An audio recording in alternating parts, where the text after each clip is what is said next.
The new kingdom that Jesus is establishing promises a flourishing, thriving, happy life, both for individuals and the whole community. The idea that we're pursuing in these reflections is that his Sermon on the Mount describes the kind of people who live in that kingdom and the sorts of behaviors and practices they enact to produce the life he promises. Those who mourn are happy, Jesus says in today's text, for they know comfort. Now, the idea that mourning belongs to the good life probably strikes us as a bit counterintuitive. We imagine flourishing to consist not in grief or sadness, but in feelings of well-being, positivity, and optimism. It reminds me of a Sunday school song we sang when I was a kid. The chorus went like this: "Let the sun shine in, face life with a grin. Smilers never lose, and frowners never win. So open up your heart and let the sun shine in." The idea in that song is found everywhere in the way we approach life today. In today's view, expressing our negative emotions not only makes you a negative person, someone no one wants to be around, it also consigns you to a future of failure. Let's call it the smilers never lose, frowners never win ideology. I'm talking about this dogma in our culture about positivity, about having a positive mental attitude. Think of phrases like, think good things and good things will happen, or when you focus on the good only gets better, or happiness isn't chance, it's a choice. The idea is that if we want to be successful, or happy, or attractive, if we want to thrive, it's necessary to view the world in exclusively positive terms, and to ignore whatever feelings might attend the tragic, the unhappy, and the cruel parts of our lives. You can see it even when we talk to each other about our own difficulties. We say things like, look on the bright side. Things are going to get better. Things could always be worse. Keep your chin up. And so forth. There's a spiritual version of this too, right?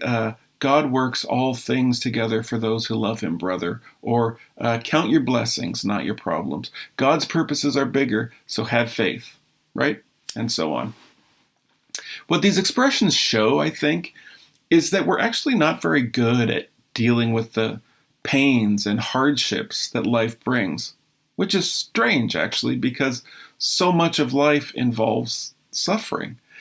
It's as though we believe that if we just focus on what's good, it'll mean that the bad doesn't really exist, or at least that it doesn't affect us much, which obviously isn't true, as Jesus' advocacy for mourning reveals. Now, I have no quarrel with the idea that we should focus on what's good.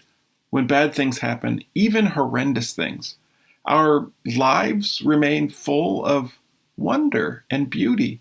That's the paradox of life, and we should acknowledge it.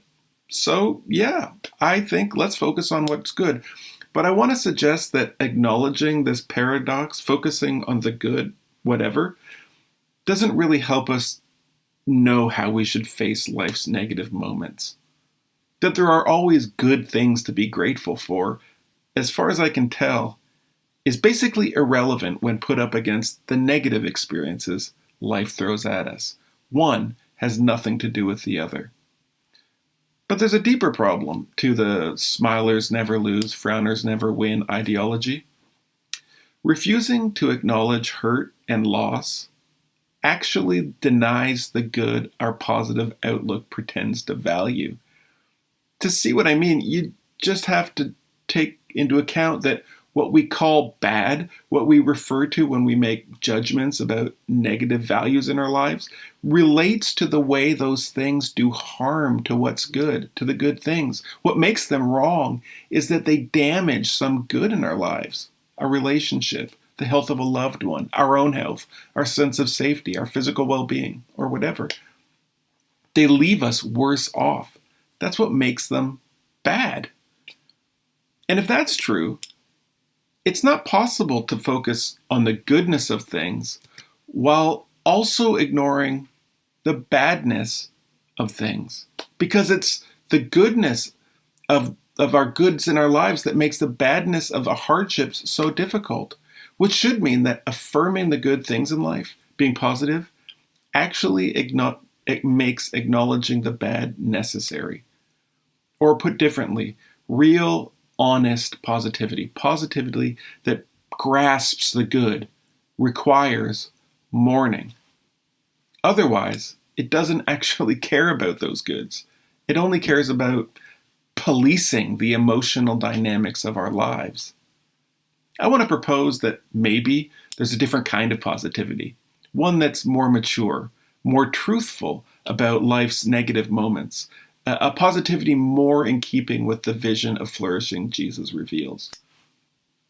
Now, the word that Jesus uses to describe the outcome of our mourning is parakleo. It has to do with consolation, the idea of someone putting their arm around the shoulder of a friend. Jesus' suggestion is that you can know comfort, you can know kindness, the God of love putting his arm around you in your suffering. It's a wonderful thought. But, says Jesus, you have to mourn. We should ask why. In saying that mourning is constitutive of makarios, of the good life, I think he's proposing that mourning is the appropriate, even necessary response to life's brokenness. That's certainly what today's psychological research seems to tell us. Mourning is a kind of adaptive emotional process of readjusting when life is different from what we want or need. When life harms us or hurts us or breaks us, it's not optional, it's indispensable. And it's not just for the big stuff either. Major trauma or trivial frustration, mourning is the emotional process we're designed to undergo when we encounter setbacks or hardships. Because without it, the pain and sadness that accompany those things remain always unhealed. Mourning and healing go together. That's the point. And when Jesus tells his listeners that mourning is essential to the abundant life, I think he's acknowledging just how important it is to admit when things go wrong and to take the measure of the distance between the unimaginable goodness of the life that he gives us and the negative circumstances that befall us. He's telling us to give room to the pain we experience, to feel it all the way through to the end. That's how we relinquish our attachment to the world as it might otherwise have been. It's how, in time, we're able to go forward in healing and wholeness, readjusted, restored, reinvesting our hopes and energies into the world as it is now. It's not self-indulgent, it's not self-pity, and it's not having a negative mindset.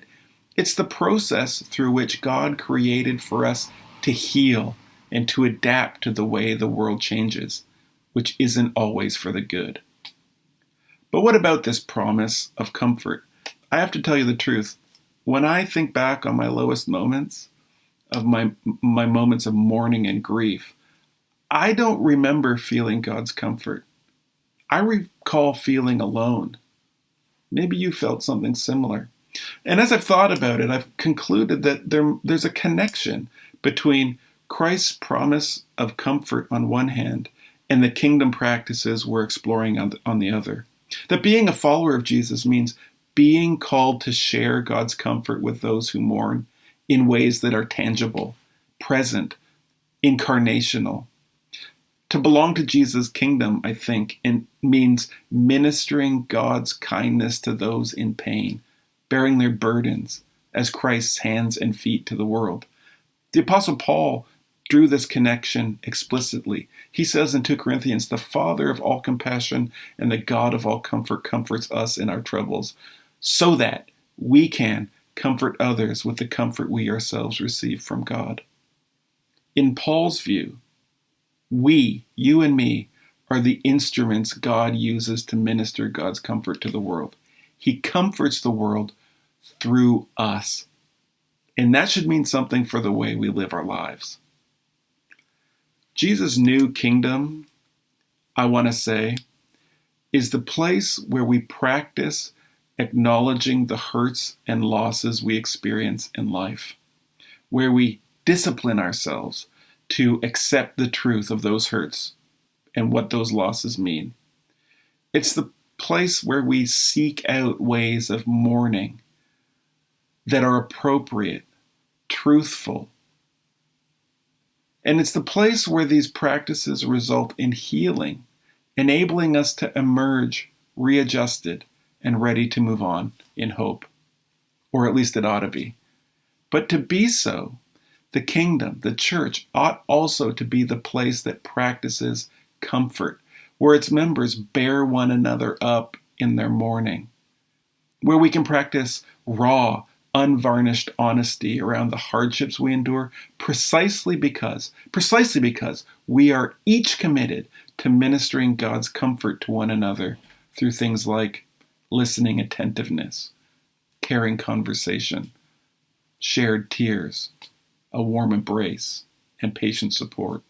Those practices make for a happy life because they make for a healed life. That, I think, is what's implicit in Christ's description of our mourning. And if it's a choice between healing, adaptation, and the comfort of God's love on one hand, and the ideology of smilers never lose, frowners never win on the other, for my part, I think I choose mourning. I wonder if you'd make the same choice too. See you next time.